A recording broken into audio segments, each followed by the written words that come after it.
សួស្តីអ្នកទាំងអស់គ្នាថ្ងៃនេះខ្ញុំនឹងនាំអ្នកទាំងអស់គ្នាទៅទស្សនានៃសាច់រឿងដ៏កំសត់បំផុតមួយដែលបង្ហាញពីទំហំចិត្តរបស់ឪពុកម្នាក់ចំពោះកូនប្រុសតើឪពុកម្នាក់ហ៊ានធ្វើអ្វីខ្លះនៅពេលដែលជីវិតកូនប្រុសស្ថិតនៅលើខ្សែបន្ទាត់រវាងរស់និងស្លាប់រឿងនេះចាប់ផ្ដើមឡើងជាមួយគ្រួសាររបស់ Lin Rikhua គាត់គឺជាអ្នកនិពន្ធម្នាក់ដែលមានជីវភាពមធ្យមរស់នៅយ៉ាងមានសុភមង្គលជាមួយភរិយានិងកូនប្រុសតូចរបស់គាត់ឈ្មោះ Chao He ក្តីស្រមៃរបស់ Lin Rikhua គឺចង់ឃើញកូនប្រុសធំដឹងក្តីនិងមានសុខភាពល្អ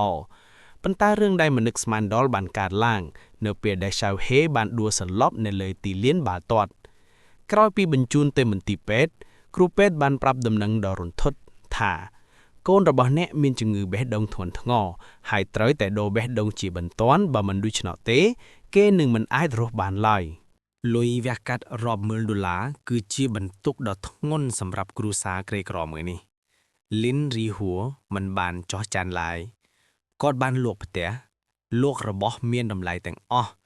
សូម្បីតែទៅលុតជង្គង់សំពះខ្ចីលុយពីគេក៏គាត់ហ៊ានធ្វើដែរគាត់សុខចិត្តឲ្យគេជេរប្រមាថឲ្យគេវាយដំដើម្បីតែប្រមូលលុយឲ្យគ្រប់យកមកសង្គ្រោះជីវិតកូនសំណាងហាក់ដូចជាជូនមកដល់នៅពេលដែលមន្ទីរពេទ្យផ្ដល់ដំណឹងថាមានបែកដួងមួយដែលត្រូវគ្នានឹងសៀវហែកំពុងដឹកមកដល់ Lin Rikhua និងប្រពន្ធហូរទឹកភ្នែកដោយក្តីរំភើបប៉ុន្តែក្នុងពិភពលោកដ៏ខ្មៅងងឹតនេះយុត្តិធម៌មិនមែនសម្រាប់មនុស្សគ្រប់គ្នានោះទេបេះដូងនោះត្រូវបានអ្នកមានអំណាចម្នាក់ប្រើទឹកប្រាក់និងឥទ្ធិពលលួចកាត់យកទៅឲ្យកូនប្រុសរបស់គេបាត់ទៅវិញនៅពាក់កណ្ដាលផ្លូវក្តីសង្ឃឹមចុងក្រោយរបស់ Lin Rikhua ត្រូវបានរលាយសាបសូន្យក្នុងមួយប៉ព្រិចផ្លែកនៅពេលដែលច្បាប់មិនអាចផ្ដល់យុត្តិធម៌ហើយអំណាចទឹកប្រាក់ធំជាងជីវិតមនុស្ស Lin Rikhua ក៏សម្រេចចិត្តធ្វើរឿងមួយដែលពិភពលោកត្រូវចងចាំគាត់បានកម្មកំភ្លើងចូលទៅក្នុងមន្ទីរពេទ្យចាប់បង្ខំគ្រូពេទ្យនិងមនុស្សជាច្រើនធ្វើជាចំណាប់ខ្មាំងមហាជននិងប៉ូលីសរាប់រយនាក់បានឡោមព័ទ្ធមន្ទីរពេទ្យ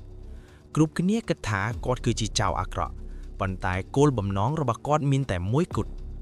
យកបេះដូងកូនខ្ញុំមកវិញគាត់បាន live វីដេអូបង្ហាញពីភាពពុករលួយរបស់អភិបាលក្រុងដែលបានលួចបេះដូងកូនគាត់ឈុតឆាកដែល Lin Rikhua ស្រែកយំសួរទៅកាន់ប៉ូលីសថាហេតុអ្វីបានជាជីវិតកូនខ្ញុំគ្មានតម្លៃស្មើនឹងកូនអ្នកមានអំណាចគឺជាឈុតដែលធ្វើឲ្យអ្នកទស្សនាលាក់ទឹកភ្នែកមិនជិតឡើយគាត់មិនមែនចង់ធ្វើបាបនរណាទេគាត់គ្រាន់តែចង់បានសិទ្ធិរស់រានមានជីវិតឲ្យកូនគាត់តែប៉ុណ្ណោះ Lin Rikhua ដឹងខ្លួនឯងច្បាស់ថាបេះដូងដែលគេលួចទេនោះមិនអាចយកមកវិញតាន់ពេលឡើយគាត់ដឹងថាជីវិតគាត់នឹងត្រូវបញ្ចប់នៅទីនេះ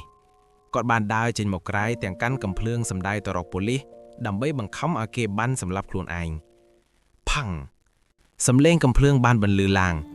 Lin Rikhua ដួលទៅក្នុងធ្លុកឈាមនៅពេលដែលប៉ូលីសទៅឆែកកំភ្លើងរបស់គាត់ទើបគេដឹងថា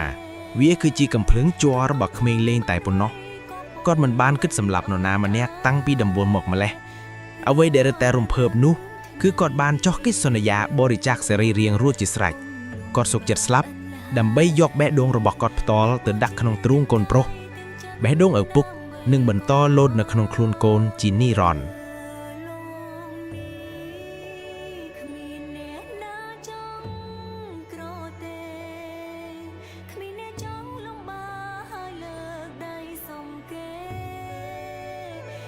រឿងរ៉ាវនេះបានបញ្ចប់ទៅដោយការដកដូរជីវិត Chao He បានរករៀនមានជីវិតឡើងវិញដោយសារដង្ហើមនិងឈាមចររបស់ឪពុក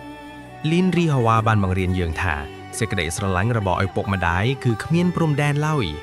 ពួកគេអាចធ្វើជាមនុស្សអាក្រក់ក្នុងភ្នែកលោកីប៉ុន្តែពួកគេគឺជាវីរបុរសតែមនាគតសម្រាប់កូន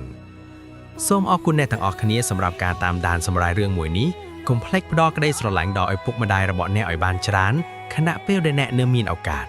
ចុច like និង follow ដើម្បីរងចាំទស្សនាវីដេអូសម្រាយរឿងល្អៗនៅពេលក្រោយទៀតសូមអរគុណ